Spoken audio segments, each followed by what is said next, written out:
قرآن حکیم اللہ تعالیٰ کی بے مثل اور بے مثال کتاب ہے۔ اس کے پڑھنے والے اور اس کے سیکھنے والے اور اس کو سمجھنے والے اور اس کو سمجھانے والے اور سکھانے والے جب بھی اس کو کھولتے ہیں، اس کو پڑھتے ہیں، سیکھتے ہیں یا سکھاتے ہیں، کوئی نہ کوئی علم کا نیا دروازہ اللہ ان کے سامنے کھول دیتے ہیں۔ اور پیارے پیغمبر صلی اللہ علیہ وسلم کی یہ حدیث بالکل سامنے آ جاتی ہے کہ قرآن حکیم کے عجائبات قیامت تک ختم نہیں ہوں گے۔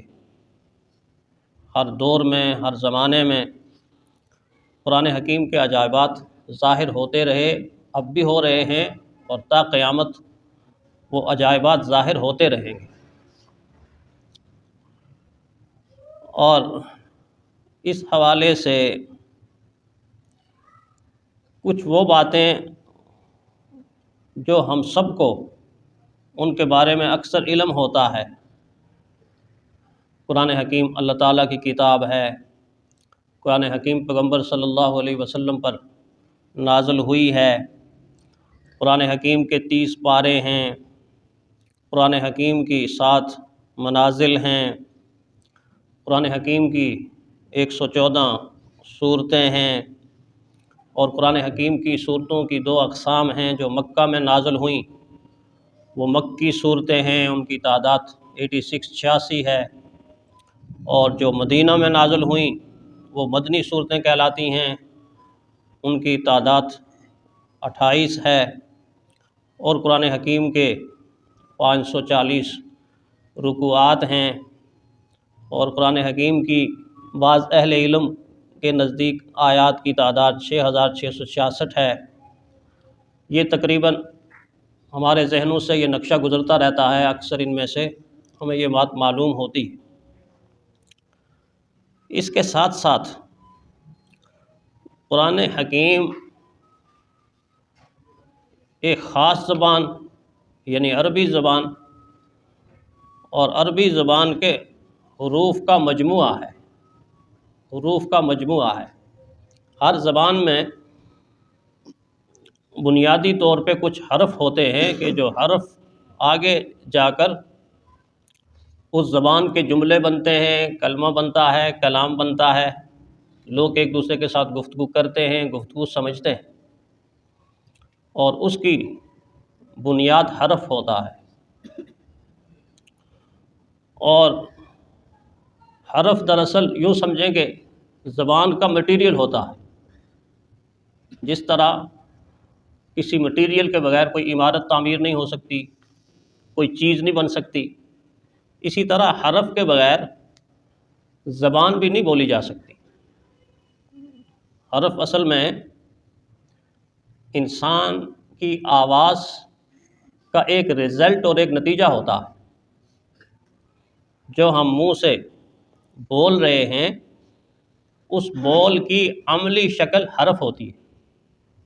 ابھی میں گفتگو کر رہا ہوں، بول رہا ہوں، آپ سن رہے ہیں، تو آپ دیکھ رہے ہیں کہ میری زبان سے حروف کے ساتھ الفاظ نکل رہے ہیں، جملے نکل رہے ہیں، اور ہر زبان کے حروف کی اپنی اپنی تعداد ہے۔ جس طرح انگریزی کے حروف 26 ہیں اور اردو کے حروف 36 ہیں، اور عربی کے حروف الف سے لے کے یا تک کتنے ہیں؟ 28 ہیں۔ 28 حروف عربی کے ہیں جو ہم بنیادی طور پر جب بچپن کے عالم میں استاذ کے پاس جاتے ہیں تو ہمیں استاذ پہلا حرف سکھاتا ہے الف۔ الف سے حروف کی بنیاد، آغاز، ابتدا ہوتی ہے۔ اور اہل علم کے نزدیک حرف کی ایک تعریف یہ بھی ہے کہ حرف وہ ہے کہ جو اگر کسی کلمے کے ساتھ یا فعل کے ساتھ نہ ملے تو اس کا معنی سمجھ نہیں آتا، اس کا معنی سمجھ نہیں آتا۔ کیا مطلب؟ کہ اگر صرف کوئی ایک حرف بولتا رہے تو معنی سمجھ نہیں آئے گا، مطلب سمجھ نہیں آئے گا۔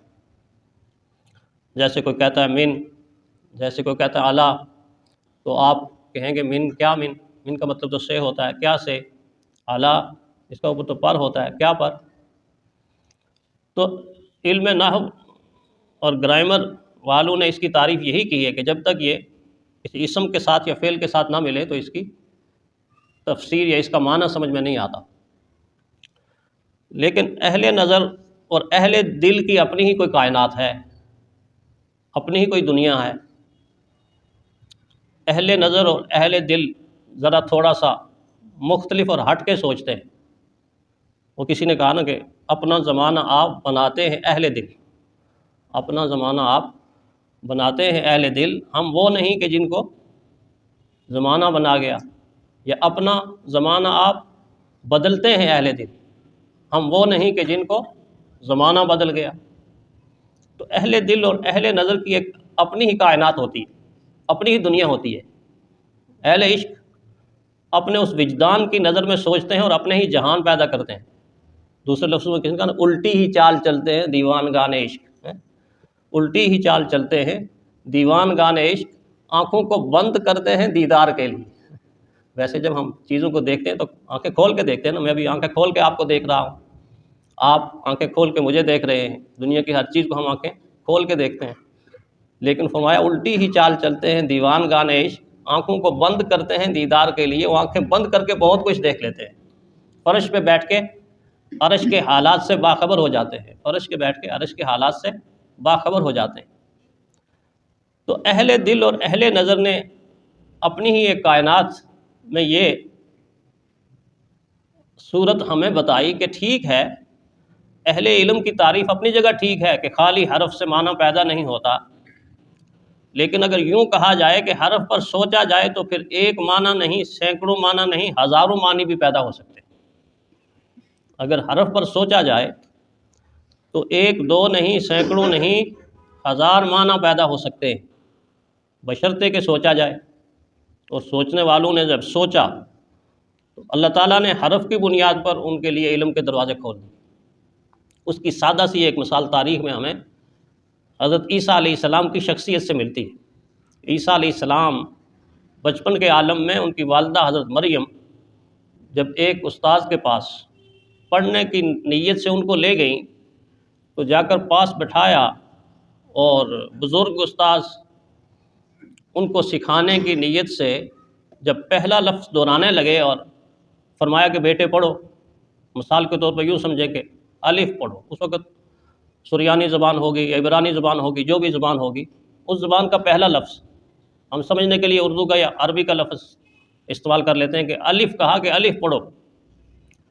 تو حضرت عیسیٰ علیہ السلام اتنی عمر میں، چھوٹی عمر میں، اور ظاہر ہے کہ یہ تو وہ تھے کہ جو اماں کی گود کے اندر بول پڑے، اور ایسے بولے کہ آج تک پھر کوئی بچہ بولا نہیں اس طرح۔ قرآن حکیم میں اللہ تعالیٰ نے ان کے سارے مبارک بول نقل فرمائے ہیں، وہ اپنی جگہ انشاءاللہ آگے ہم پڑھیں۔ یہ تو اس وقت بولے کہ جب عام بچہ بولتا بھی نہیں۔ تو جب استاد نے یہ فرمایا کہ پڑھیے، الف پڑھیں، تو بجائے الف پڑھنے کے آگے سے یہ سوال کر دیا کہ جب تک الف کا معنی نہیں بتائیں گے اس وقت تک میں الف نہیں پڑھوں گا، الف کا کیا معنی ہے؟ تو جو بیٹھے ہوئے استاد سے انہوں نے یہی تعریف کی، اہل علم والی تعریف، بیٹا یہ تو حرف ہے، حرف کا معنی تو ہوتا نہیں، حرف کلمے کے ساتھ، اسم کے ساتھ، فعل کے ساتھ ملتا ہے، لفظ بنتے ہیں، لفظ ملتے ہیں، کلمہ بنتا ہے، جملے بنتے ہیں، پھر جا کے کہیں معنی سمجھ میں آتا ہے، تو میں آپ کو کیا بتاؤں، اس کا معنی ہوتا نہیں۔ حضرت عیسیٰ علیہ السلام نے فرمایا کہ آپ یہ کیوں کہتے ہیں کہ حرف کا معنی نہیں ہوتا؟ آپ ایسے بھی تو کہہ سکتے ہیں کہ حرف کا معنی تو ہوتا ہے لیکن مجھے اس کا معنی معلوم نہیں ہے، مجھے اس کا معنی معلوم نہیں ہے۔ یہ سوال یقیناً اس استاد کے لیے، اس بزرگ کے لیے، اس بڑے کے لیے بہت عجیب سوال تھا، اور پہلی مرتبہ کسی بچے نے ایسا سوال کیا اور پھر جواب بھی دیا۔ تو پھر فرمایا کیا آپ کو حرف کے معنی آتے ہیں؟ عرض کیا، فرمایا ہاں آتے ہیں۔ تو فرمایا پھر آپ بتا دیں۔ فرمایا بتانے کا پھر یہ طریقہ تو نہیں ہے نا کہ آپ نے پوچھا اور میں بتا دوں۔ آپ جس مسند پر بیٹھ کے لوگوں کو بتا رہے ہیں، سکھا رہے ہیں، آپ کے شاگرد بیٹھے ہوئے ہیں، آپ استاد ہیں، وہ سیکھنے والے ہیں، تو مجھے بھی تو آپ کی یہ گدی چاہیے نا، مجھے یہاں بٹھائیں تو پھر میں بتاؤں۔ پہلے استاد بنائیں نا تو پھر میں بتاؤں۔ پھر استاد شاگرد بنا، اور عیسیٰ علیہ السلام استاد بن کے پھر حروف کے معانی سکھائے۔ اس وقت سے بلکہ نسل انسانی کے آغاز سے حضرت انسان کو حروف کے ذریعے سے، الفاظ کے ذریعے سے علم کی دولت عطا کی۔ بلکہ دنیا کی کوئی چیز بھی ایسی نہیں ہے کہ جس کا نام آپ لیں، جس کی شناخت آپ کروائیں، جس کی پہچان آپ کروائیں اور حرف سے بے نیاز ہو کر کروائیں، یہ نہیں ہو سکتا۔ آپ کسی چیز کا بھی نام بولیں گے، کھانے کی چیزیں ہیں، پینے کی چیزیں ہیں، پہننے کی چیزیں ہیں، رہنے کی چیزیں ہیں، آپ کے ارد گرد ایک پوری کی پوری کائنات کھلی ہوئی ہے۔ ساری کی ساری کائنات میں نظر دوڑائیں، حشرات میں، جمادات میں، نباتات میں، حیوانات میں، ملائکہ میں، جنات میں، انسانوں میں، ساری کی ساری چیزوں میں جہاں تک آپ نظر دوڑاتے جائیں گے، کسی چیز کا جب تعارف پیش کرنا چاہیں گے تو آپ حرف کے محتاج ہوں گے، آپ لفظ کے محتاج ہوں گے۔ اللہ تعالیٰ نے قرآن حکیم کی جو دولت مجھے اور آپ کو عطا کی ہے، نسل انسانی کو عطا کی ہے، اس امت کو عطا کی ہے، قرآن حکیم میں اللہ تعالیٰ نے 3,23,760 حروف کا استعمال کیا ہے۔ 3,23,760 حروف کے مجموعے کا نام قرآن حکیم ہے۔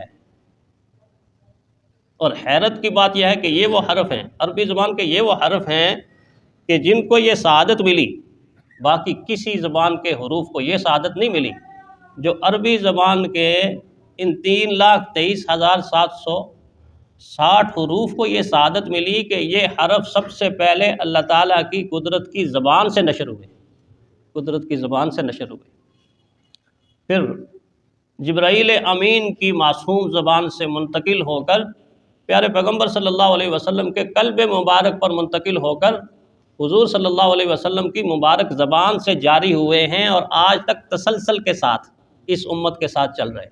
اتنی بڑی سعادت ہے ان حروف کی۔